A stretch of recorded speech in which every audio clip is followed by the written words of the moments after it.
Okay, now we are going to add our oil blend from our soap kit and our castor oil from our soap kit into our crock pot. This can be done with a large spatula, and this is also very nice for getting it out. And you want to scrape every ounce, every little bit you can out of this container into here, because our lye is calculated to our oil, so we need it to be as perfect as possible. And you've seen me do this in the first videos. This is our castor oil and our stearic acid, and we need to preheat that to pre-soften it, and then also put it in. And a small spatula like this is very good. Once we have these on, we turn our crock pot on to low until we melt all of our oils. Okay, now we are going to check our oils for clarity, and this commonly happens that there will be a small amount of stearic acid in the bottom that doesn't look quite dissolved, and sometimes you can just stir it like this and it will just disappear. Now, not this time, it still needs a little bit more heating, but that is one way that you can ensure, shorten the time, because sometimes it'll just sit there and well, look, it's dissolving right as we speak. See, now it's gone. Now our oils are clear. It fakes you out, that stearic acid does, and makes you think that it is still there when really it's gone. So now we're going to take the lid off of our crock pot, and we're going to bring it to room temperature and turn it off. Okay, now we have brought our oils to room temperature. I have left my milk in the ice, and I have gotten my lye water from the ice. It is very cold, not warm in any way. When you fill the container, it feels cold. And you want to have it below 110 degrees with your candy thermometer, or to the point that you can swish your fingers around in there and it just feels tepid. Alright, so now when we're mixing our lye into our oils, we're going to be cautious about this raised area. We need to make sure it's always submerged in our oils, or that would cause, if we bring it up, then it's going to spew lye and water and oils on us. Also, some stick blenders have the little holes here on it, so that means we must keep it completely submerged at all times to prevent injury. Now we're going to pour our lye water into our oils. I have found that if you tip it up and tip it back, that it pours out the last little bit better. And I take the beat it on the edge method. Alright. Now you want to make sure that you don't put this container here where it could harm someone.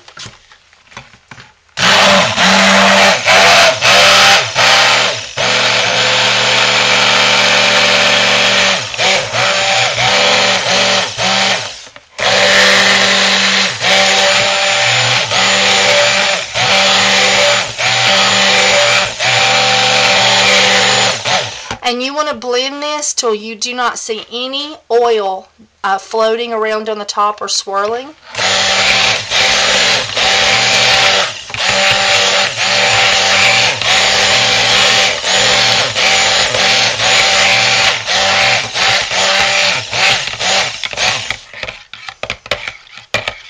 And I like to give it a little swirl just by hand and make sure. We want a complete custard colored appearance, no swirls of oil floating around on the top.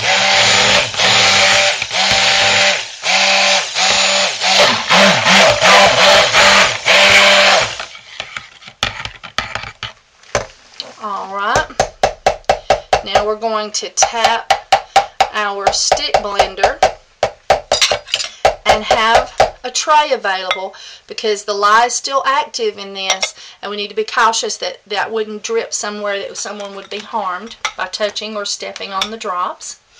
Alright, now we'll turn our crock pot on low, and put our lid on the crock. Okay, now we've waited for 3 minutes for the lye to have a chance to eat at the oils. And now we are going to add our milk. This is the buttermilk.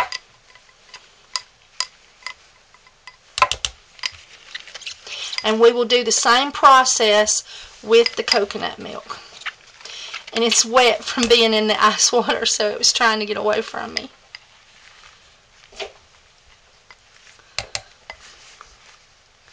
And we are adding 6½ ounces of milk. 6½ ounces of milk.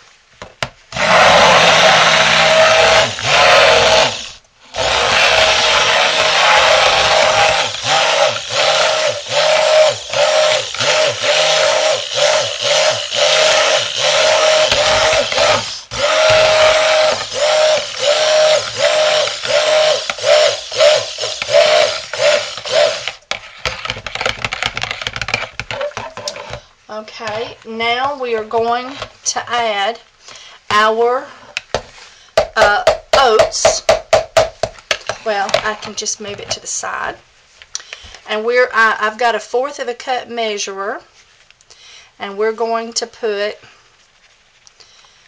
1/2 cup of oats. This is not a requirement.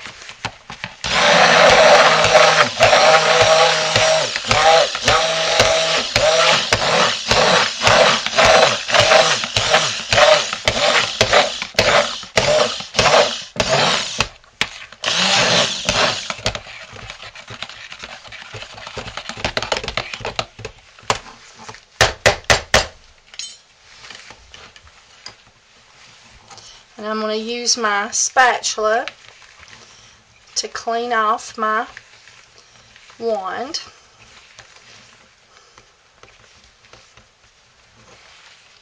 And the inside.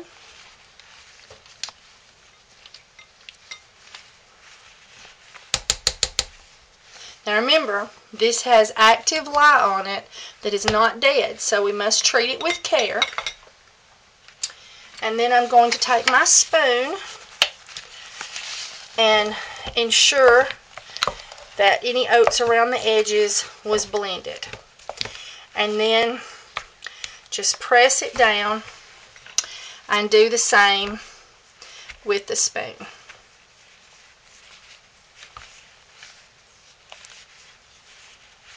Now remember, we're cooking on low, and if your crock pot gets too hot, and the only way to know is because you burn it the first time you try it, really. Then you would turn it off for 10 minutes, and on for 10 minutes, off for 10 minutes, and on for 2 minutes. But predominantly, most people can do fine with just cooking on low.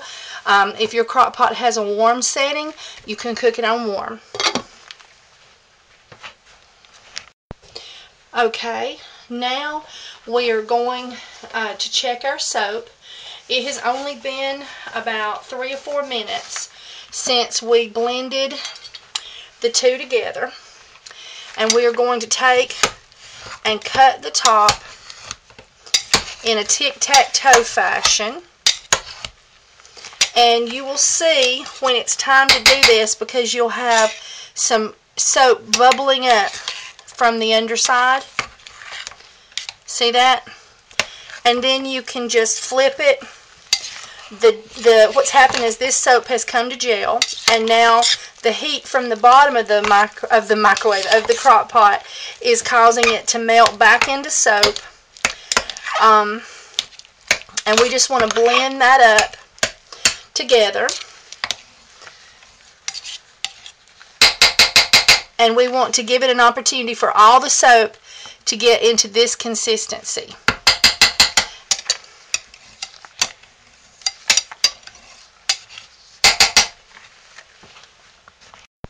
Okay, now we are at a complete melted consistency, and so now we're going to take our stick blender and blend our soap.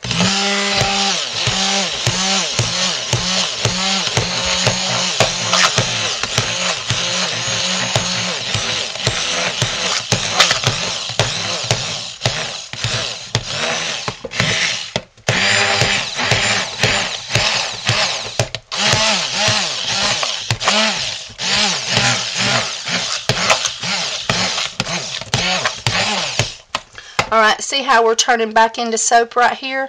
That's what we want to do. We don't want that oatmeal look. We want a soap look.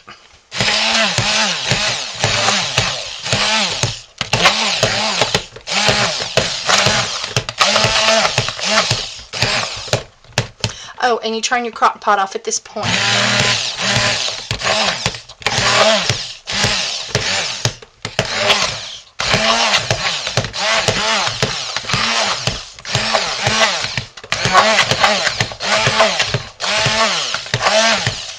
Alrighty.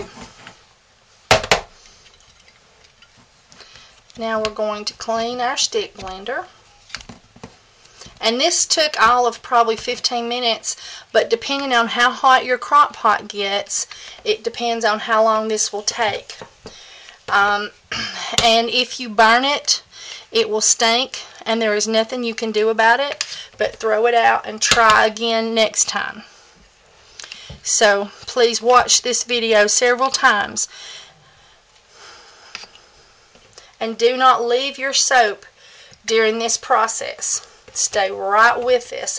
This doesn't take long.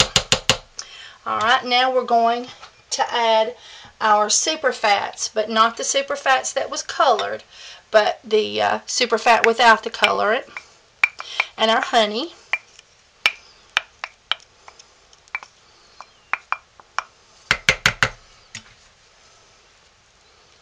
And we want to get the very last drop, as they say.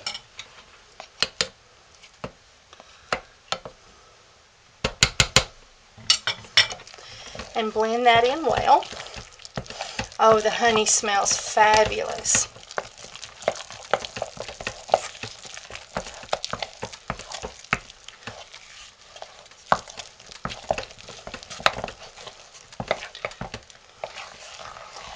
Alright, now we're going to go to step 2.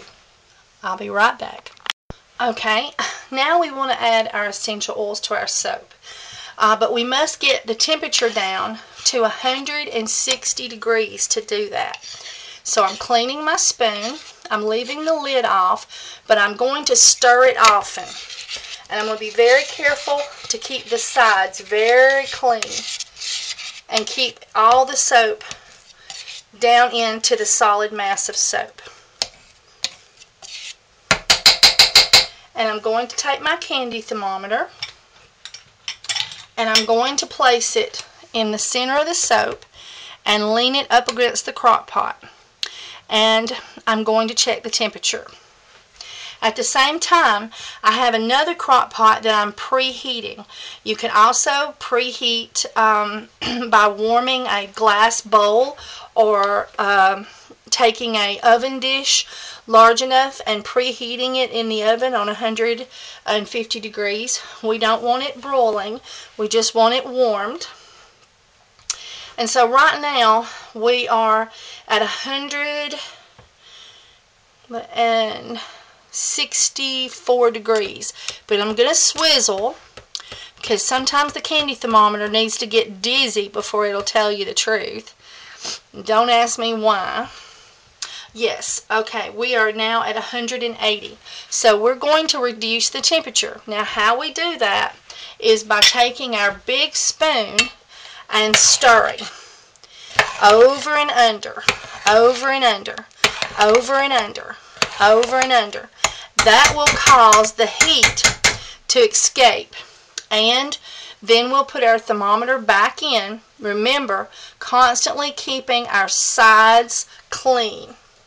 Alright, I will bring you back.